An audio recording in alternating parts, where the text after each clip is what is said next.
আমাৰ ছাৰ এয়া চকু ডাঙৰ কৰি তল তলকৈ ধুনীয়াকৈ বহি আছে গপচকৈ একদম মোৰ কোচত চে হাই আজি মানে আমি হস্পিটেল গৈছিলোঁ যে তাত পাৰ্কিং এৰিয়াত জেগা নাছিলে অন্য জেগাত চ' সেই পাৰ্কিং এৰিয়াত মানে কি হয় যোনসকল ডিচেবল পাৰ্চন মানে শাৰীৰিকভাৱে সক্ষম নহয় তেওঁলোকৰ মানে অসুস্থ থকা যোনসকল মানুহে ইয়াত মানে চবেই যিহেতু গাড়ী চলায় তেওঁলোকৰ কাৰণে এক্সট্ৰা পাৰ্কিং থাকে আৰু তাত যদি আপোনালোকে পাৰ্ক কৰে ফাইন ভৰিব লাগিব তো কি হ'ল গম পালেনে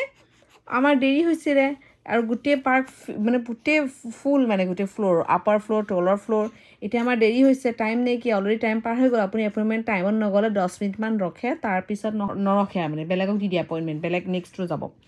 তো আমাৰ মানুহজনক মই মানে ক'লোঁ একো নহয় ইয়াতে পাৰ্ক কৰি দিয়ে কোনেনো গম পাব মানে যেতিয়া কৰ্ণাৰত আছিলে কোনো দেখা নাই বুলি ভাবিলোঁ তাৰপিছত ধুনীয়াকৈ গ'লোঁ হস্পিটেল গৈ মেলি যেতিয়া বাহিৰলৈ আহিলোঁ বাপেকে ইমান দীঘল টিকেট লগাই দিলে আৰু কিমান জানেনে $365 টিকেট লগাই দিছে মানে আমাৰ ইণ্ডিয়ান কাৰেঞ্চিত কিমান হ'ব 27,000 হ'ব নেকি মানে 30,000 ভিতৰতে হ'ব ইমান টকা জানে টিকেট লগাই দিলে মানুহজনে মোক মই ভাবিছোঁ মানুহজন দিলে আৰু মই টিকেট দেখি মই ভাবিছোঁ অহৰ মানুহজন দিলে আৰু গালি মোক কিন্তু একো নক'লে মোৰ ফালে চাই পেলাই হাঁহি পেলাই গৈছে তোমাৰ কথা শুনি পাৰ্ক কৰিলোঁ দেখিলা নহয় এবাৰো গালি নিদিলে মোৰ যে ইমান ভয় লাগিছে মই কৈছোঁ হ'ল আৰু আজি গালি দিব আৰু এনেই পইচা বৰবাদ কৰা এনেকুৱা দৌৰাব বোলো সেয়া দেখিছেনে কিমান ৰুলছ এণ্ড ৰেগুলেশ্যন একদম চুকত কোনোৱে নাছিলে জানেনে একদম নিজান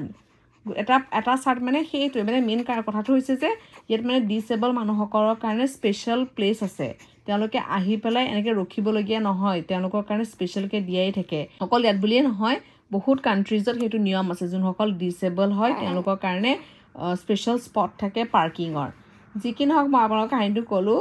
আৰু মানে মোৰে ভয় লাগে মই পইচা বোলে দিব বোলো মোক আজি